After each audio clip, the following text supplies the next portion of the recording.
Greetings, everyone, and welcome to Discern This, a video podcast where we've been concentrating on the brutal war between Israel and Hamas in Gaza. The civilian death toll keeps rising. The Prime Minister keeps insisting on the notion of complete victory. Another ceasefire and hostage deal is rejected, while more than 100 Israelis remain captured inside the demolished enclave. Our guest in this edition is a man often described as an originator of peace. Gershon Baskin is the Middle East director of the International Communities Organization. That's a man who is famous for his back channels that have opened up lines of communication between the Israeli government and Hamas. That's resulted in some dramatic prisoner exchanges. Hello and welcome, Gershon. Thank you. You know, usually I would begin this podcast talking about the most urgent issues that are out there, and certainly there are more than one right now. But so many people now ask, what is this all about? They do not understand why, after 75 years, Israelis and Palestinians have not been able to somehow find out how to be neighbors. How do you explain this Israeli-Palestinian question? All right, well, it depends how far back you want to go. I suppose we don't want to go back to biblical times. We want to stick more in the modern era. Basically, it's a conflict of two people who believe that a certain piece of land belongs to them and it doesn't belong to anyone else. And in a way, both of them believe that God gave them this land. So we have a mix of politics and religion and a kind of mutually exclusive claim on a territory that defines who they are. For Israeli Jews, they take their identity from the land of Israel and they give it to the land of Israel. For Palestinian Arabs, it's the same story. They take their identity from the land they call Palestine, and they give their identity to this land. And while the Jews have a historic ancient claim to this land, they were not in it for 2,000 years. There was always a Jewish presence here, but it was a small Jewish presence. And when the rise of nationalism began in Europe at the end of the 19th century, the Jews who were living in Europe at the time decided that they didn't belong anywhere except in their ancestral homeland. So they started coming back, only to discover that there was another people here. And as Zionism, the Jewish national movement, rose, so did Palestinian Arab nationalism as a particular set within Arab national movements. This land, as was during colonial eras, occupied by other colonial powers. The most recent were the British. And the British, after trying to manage this territory, decided that they couldn't because the Jews and the Arabs were fighting with each other. And they turned it over to the newly established United Nations, which in 1947 decided to partition the land into two states. And this was post-Holocaust. The Jews had nowhere to go. They accepted the partition plan, even though it only gave them half of the land of Palestine between the Jordan River and the Mediterranean Sea. The Palestinian Arabs thought it was a great injustice that some colonial power was giving away half of what belonged to them, and they rejected it. A war broke out, and we've been fighting ever since. Today, there are 7 million Israeli Jews and 7 million Palestinian Arabs living between the territories of the Jordan River and the Mediterranean Sea, and they still have not yet come to terms with the fact that they will never be able to share this land unless they agree to partition it in a way that will enable both peoples to have self-determination and to live in peace. The bottom line is that Israeli Jews will never have security if Palestinians don't have freedom and dignity, and Palestinians will never have freedom and dignity unless Israelis have security. But we haven't yet found the magic to make reasonable, rational people understand that this is the only way forward. We stick to our history. We lean on it. We keep looking back at what we've done to each other and blame the other side, rather than taking any responsibility for the situation we're in and creating a new generation of leaders on both sides who say, enough, for 100 years we've been killing each other over a territorial expression of our identity, where it belongs to both of us, and both of us give our identity to it and take our identity from it. It's been called the much too promised land, and that is that political leaders on both sides have really made their rallying calls that it's all ours, or, as you say, they don't want to share it.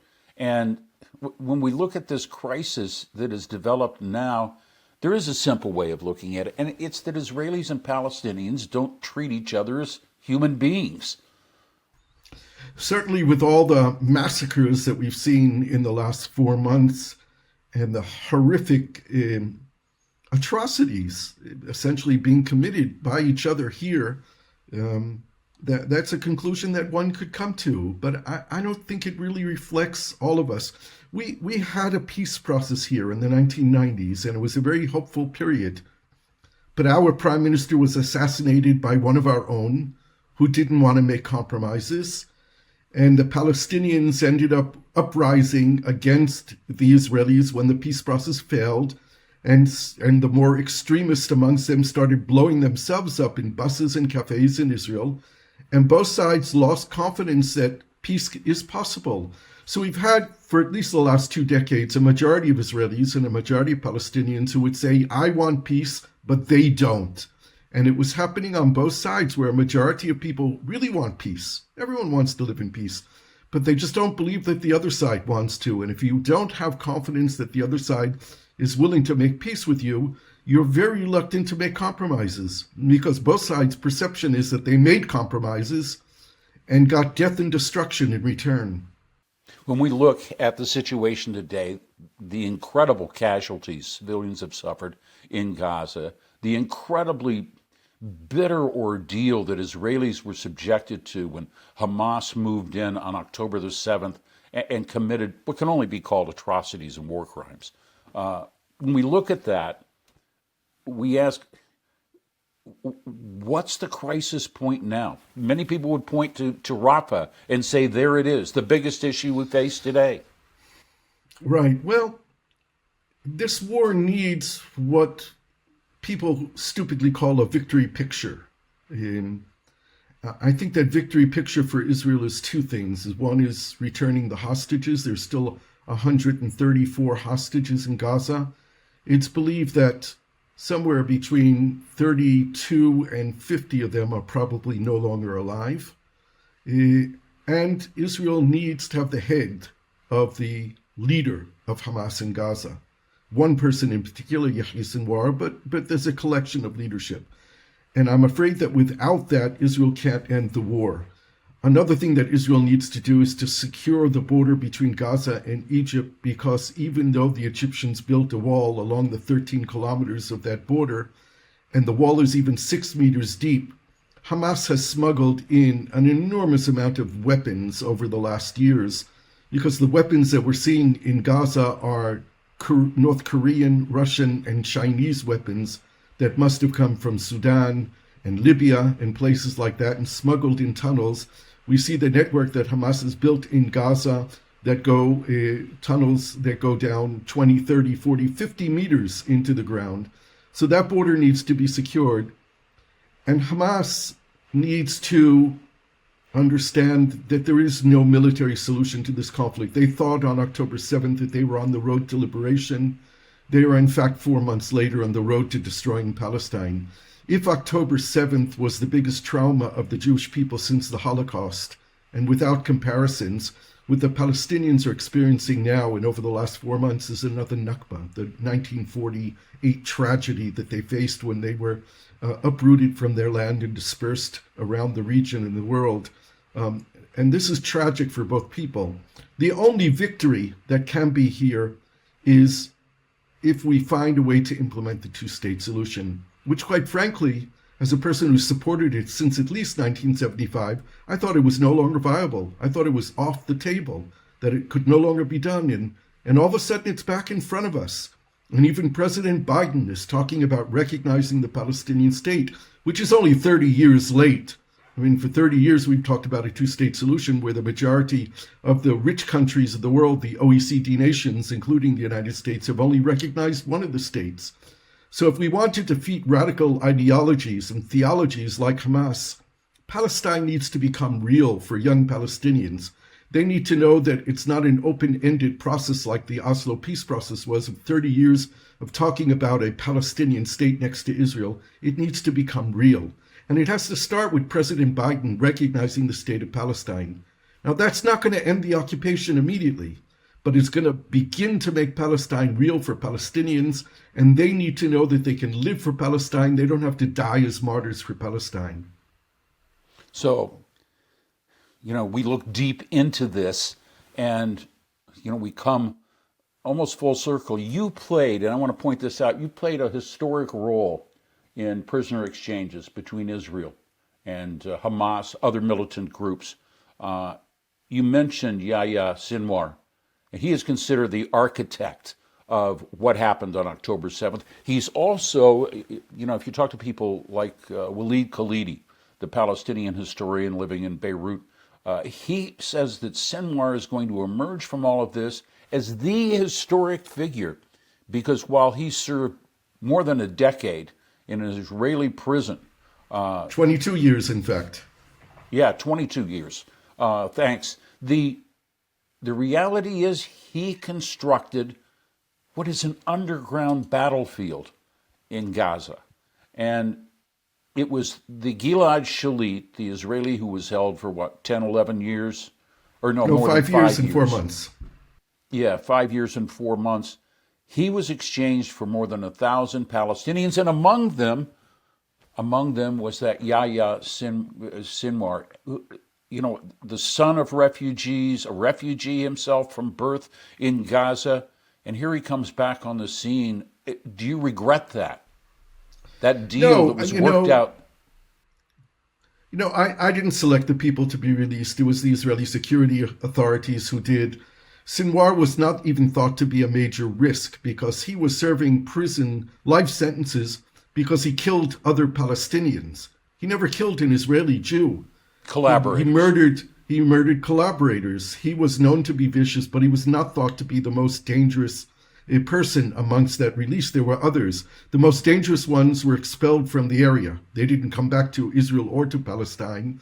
And a large number of the prisoners from the West Bank were sent to Gaza. Now, my claim is, my understanding is that Yahya Sinwar is not our problem. He's not the problem.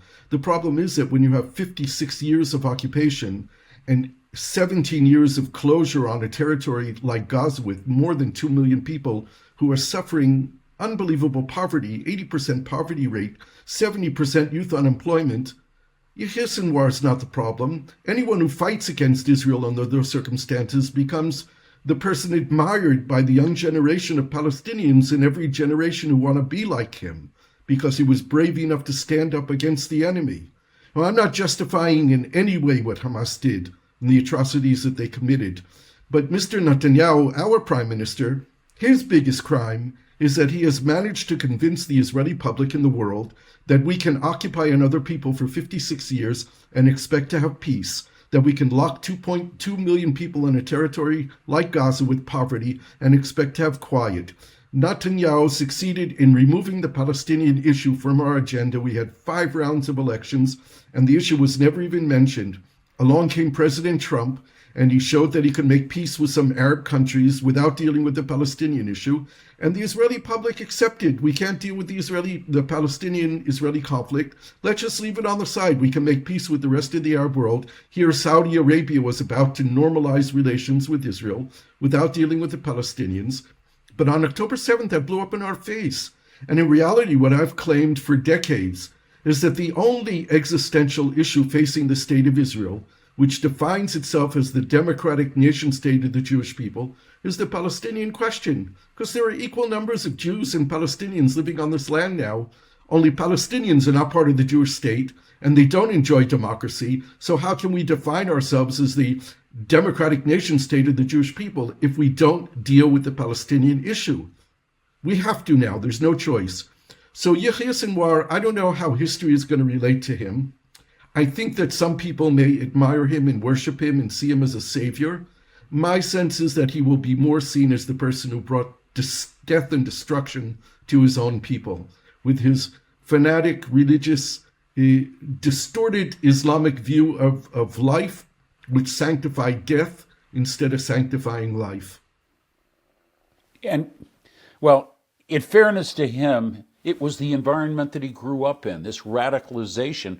And a lot of people are concerned that while there's talk about victory from Prime Minister Netanyahu, what's really happening is we're radicalizing an entire generation of young Palestinians. And they are half the population of Gaza.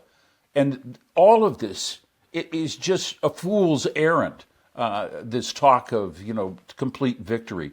Is a prisoner deal, is a prisoner swap that encompasses, all of the Palestinians, and there's thousands of them, held in Israeli jails, is it still the best way out? Does Israel have a choice? I've been saying since the beginning of the war, the only way to get all the hostages out alive, and now we know that about 20%, 25% of them may be already dead, but the only way to get the remaining out alive and bring back the bodies of the dead ones is through an agreement.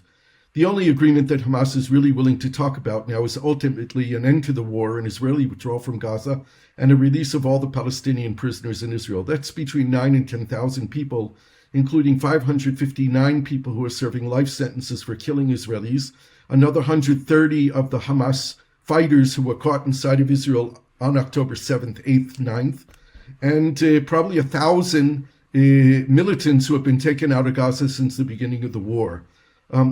For Israel, that's a defeat of ending the war and leaving Hamas in power. What I've said is that in reality, it could be a short-lived defeat because there's no one that's going to obligate Israel not to renew the war after the hostage deal is done, or to kill the Hamas leaders after it's done, or even to rearrest people who are dangerous to Israel. But the bottom line is, if we end this war, however it's ended, and the international community doesn't make Israel and Palestine sit together in a regional framework and figure out how to end this conflict, then this is just another chapter in a horrible chapter. I point out that Hillary Clinton used to say, when she was Secretary of State, that the Israelis and the Palestinians have to want it more than us. That may have been true then. It's no longer true today. This conflict has spilled beyond the borders of Israel and Palestine. It now affects international shipping and the global economy. It could end up with a much more major war between Israel and Lebanon, which would involve other partners in the region as well. And it could involve the superpowers, Russia and China and the United States. So regional and global security is at risk if this conflict remains unresolved. It is not a conflict that can be managed. It is a conflict that has to be resolved, and we need the international community to help us do it. Israel has to be told that it has to end its occupation, and its veto on Palestinian statehood needs to be removed, and we need to develop a regional architecture involving Israel and Egypt and Jordan and the Emirates and Bahrain and Morocco and Saudi Arabia that helps to build stability, security, economic development and prosperity, dealing with water and energy and all the issues that concern climate change. This is a very vulnerable area of the world, and we need to deal with it. But Israel and Palestine have proven they can't do it by themselves. We need the assistance of the entire international community, led by the United States, but mainly in a regional framework. Because one of the things that we've learned of 30 years of peacemaking is that the Americans are really bad at doing it. We don't need America to moderate this process because they always side with Israel.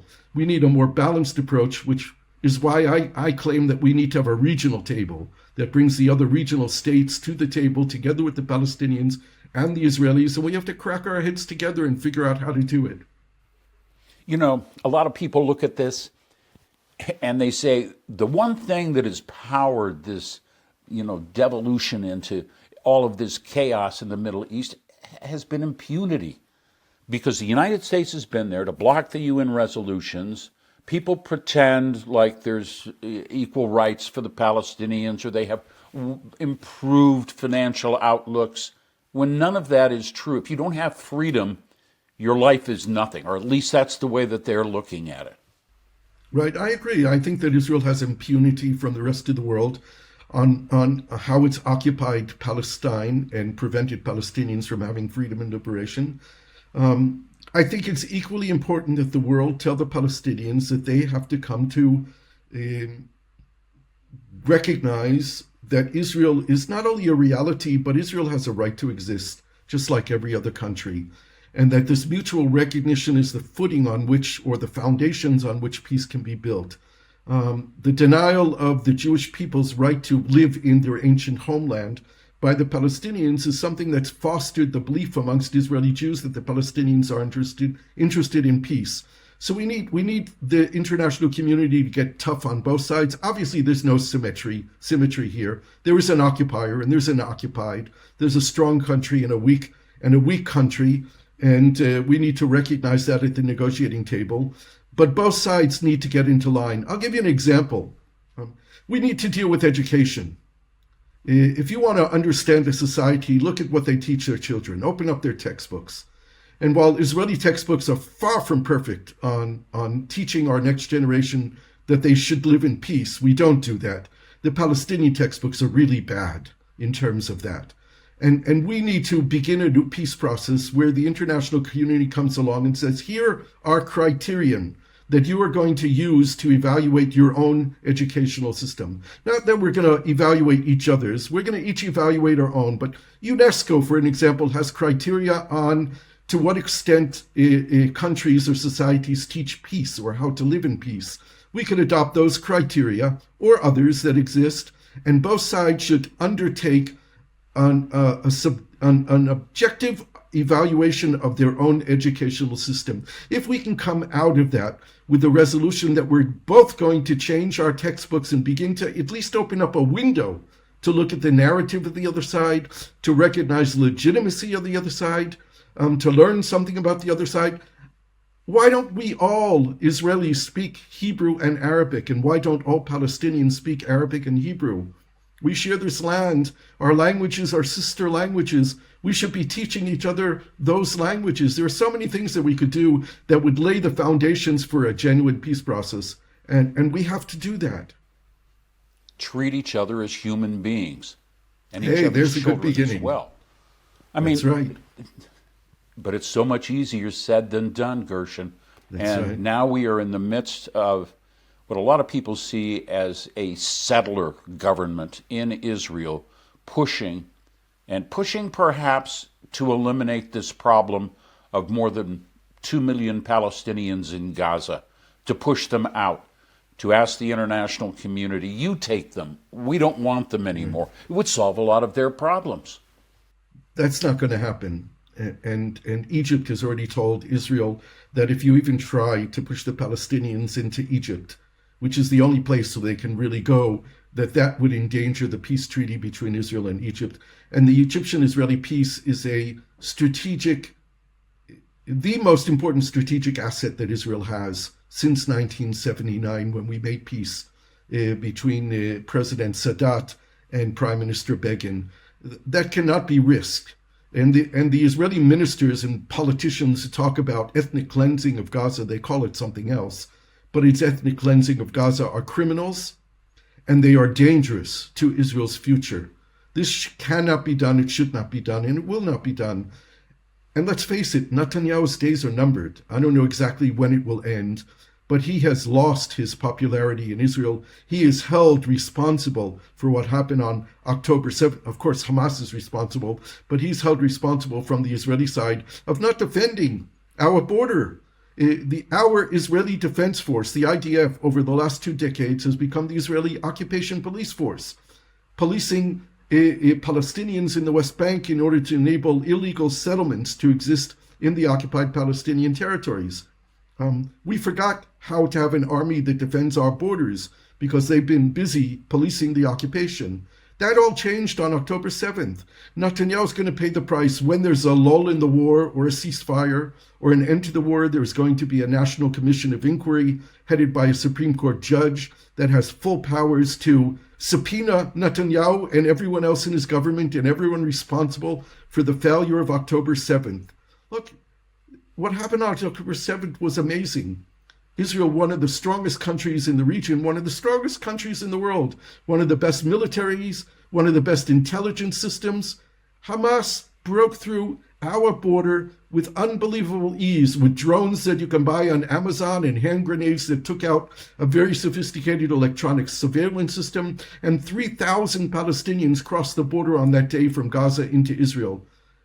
If there had been one division of the Israeli army on guard, or 2 helicopters, or the Air Force was awake and ready, it would have never happened. We had a massive failure of our security system on October 7th.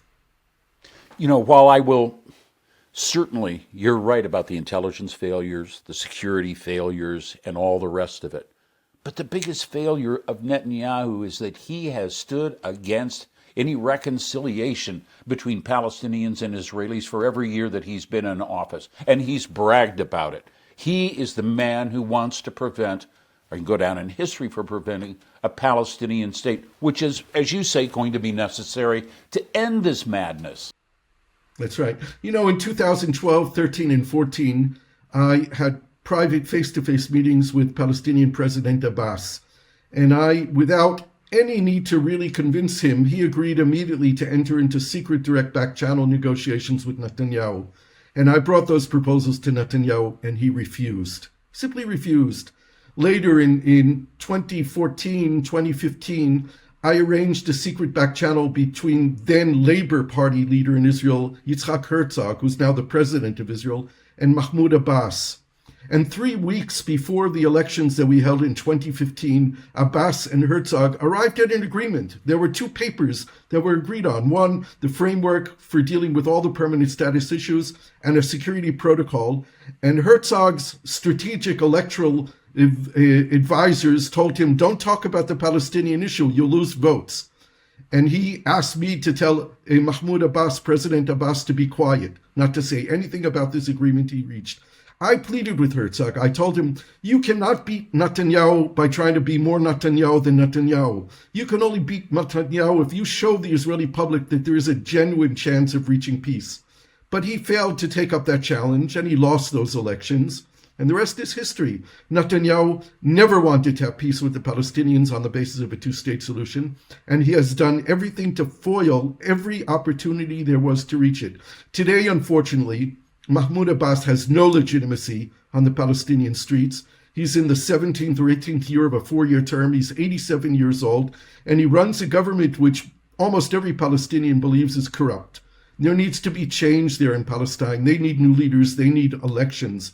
When they were supposed to have elections in May of 2021, 86% of Palestinians with the right to vote registered to vote. They went and registered, and 36 political parties intended to participate in those elections, which is far too many. But it was a festival of democracy, the Palestinians saying, we want to choose our leaders. And unfortunately, that was ended because Mahmoud Abbas was convinced by the Americans and the Israelis that there was a chance that Hamas would win those elections. And he decided to use or more than a chance. No, they wouldn't have. At that point, Hamas was nowhere near 30%. They were under. And there were coalitions of pro-2-state people, opposition to Mahmoud Abbas within the Fatah movement and other independent movements, who would have won a plurality, and they would have made a coalition government. That's what would have happened. Hamas had no chance of winning at that point. But Mahmoud Abbas was afraid, and the Americans were afraid, and the Israelis were afraid, and they created this alibi that Abbas asked the Israelis for permission for Palestinians in East Jerusalem. 400,000 Palestinians in East Jerusalem. It's the largest Palestinian city. 40% of Jerusalem are Palestinians who are not citizens of Israel. He asked the Israelis for the right for them to participate in those elections, and Israel didn't answer. Israel didn't say yes, or Israel didn't say no. They simply didn't answer, and Mahmoud Abbas used it as an excuse to cancel the elections. We are rightly focused on Gaza and the humanitarian and human catastrophe that is unfolding there. At the same time, we're not paying as much attention to what's going on on the West Bank. And that, too, is critical, posing its own risks. It's very critical now. Since the beginning of the war, there are about 200,000 Palestinians who earned their livelihood by working in Israel, who have not worked a day since the war began 4 months ago. Israel, with our right-wing fanatic Minister of Finance, is withholding the tax revenues that Israel collects on its behalf from customs and from VAT exchanges, which covers more than half of the Palestinian budget. The Palestinian Authority cannot pay its salaries to its civil servants and its security forces. There is economic stagnation, settler violence, extreme activities. More than 5,000 Palestinians in the West Bank have been arrested since the beginning of the war. And almost every week there are new plans of expanding settlements or building new settlements in the West Bank by this right-wing religious fanatic government we have in Israel. This is explosive. The Israeli security establishment, the Shabak, the Shin Bet, are pleading with the government to let the money flow, to let Palestinian workers come back to work in Israel. But the government refuses to allow that to happen. And this is very explosive at a time when Hamas has gained a lot of support in the West Bank because of their resistance, because of them standing up to Israel.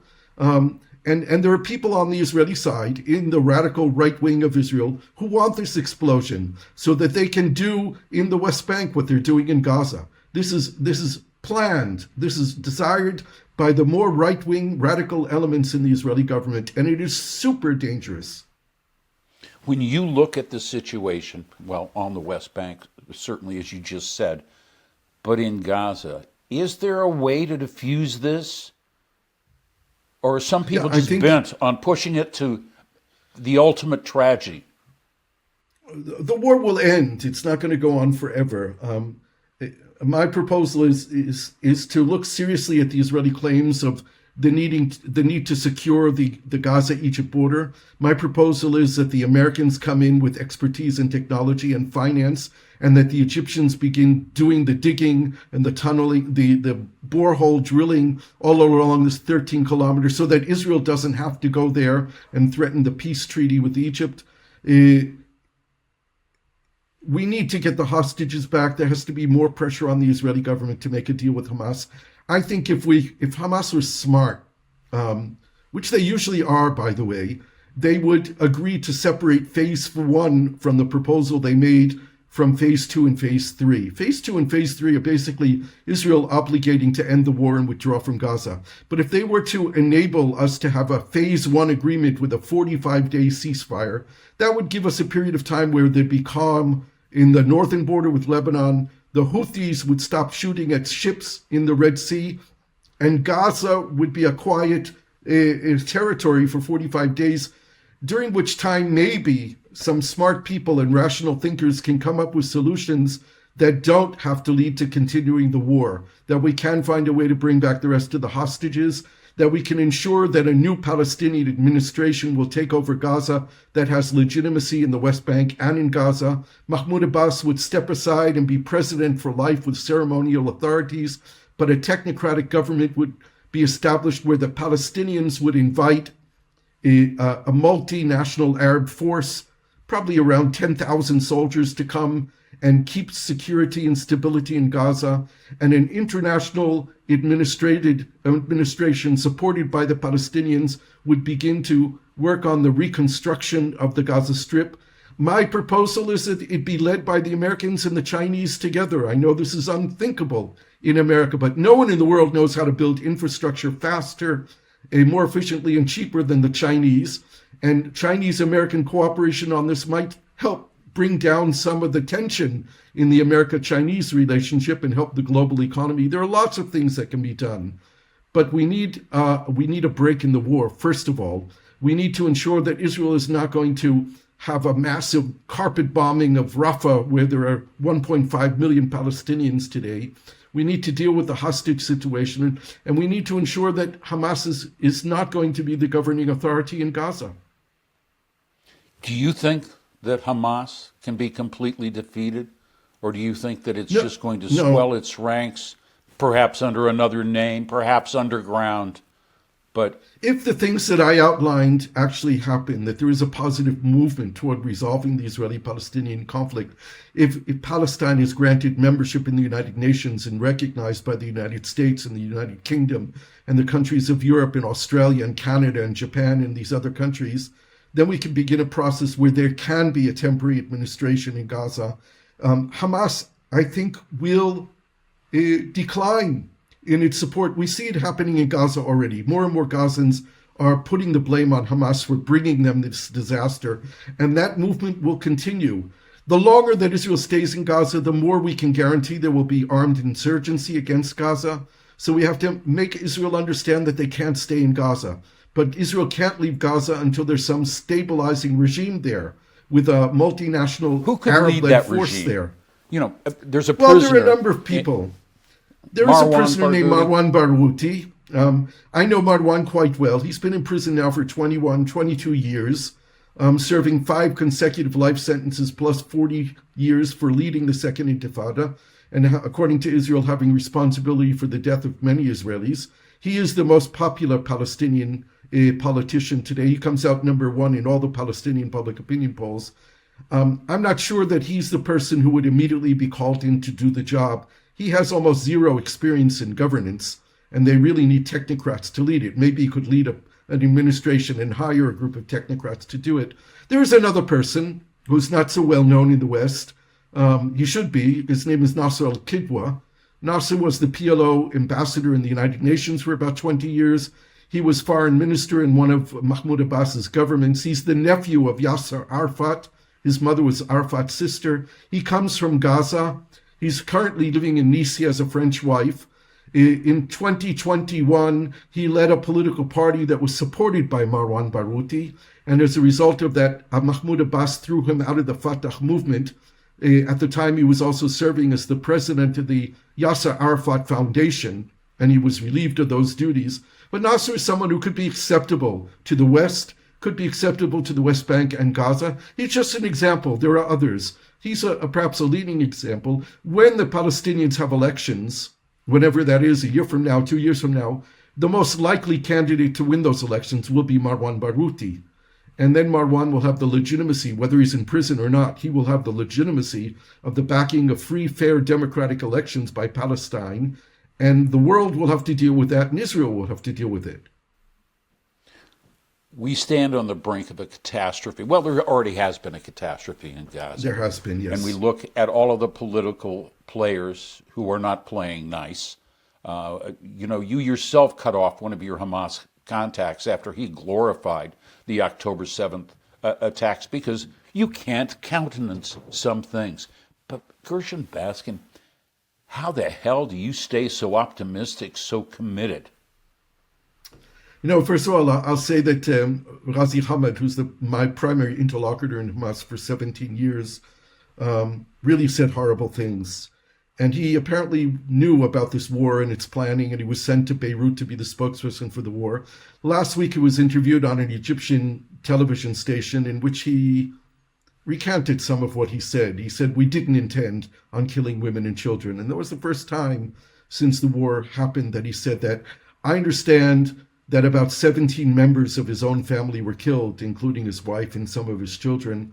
So there's a man who's been deeply wounded by this war as well. So something in my heart goes out for him a little bit. I have communicated with him since the war. Since I cut off relations with him, he's not willing to continue. He doesn't answer me, but that doesn't really mean anything. I will talk to anyone who's willing to help me save human lives. So I have no red lines in terms of that. And if he were someone who could help save human lives, I would engage with him as much as possible. I remain optimistic because at the bottom of my heart, I know that the Israeli and Palestinian people are good people. They're intelligent people. And the majority of people here really do want to live in peace. We have bad leaders, and we have created these bad leaders, and we have relied too much on our mutual hatred and fear of each other. But I know that I live in peace with Palestinians. I know thousands of Palestinians on a first name basis. At the beginning of this war, I sent personal messages to more than 100 friends of mine in Gaza. Most of them I can't communicate with. I don't even know if they're alive today. But I have a human experience with the enemy. They're my friends, my colleagues, people that I've worked with for years. And I know that if we really wanted to live in peace, we could find the way to do it. So I won't give up. I mean, this is my life's work. I've been doing this for 45 years. I have children who live in this country. And I know that we can have a better future. Gershon Baskin, I want to thank you for what you do and for being with us here on Discern This. Thank you very much. And thank you for joining us for Discern This. Be sure to like us or follow us here on YouTube or wherever you get your podcasts. And look at some of the other interviews that we've done recently on the Gaza crisis to find out more information about humanitarian law, about Israeli and Palestinian perspectives. Again, thanks a lot for being with us. I'm Jim Clancy. See you next time.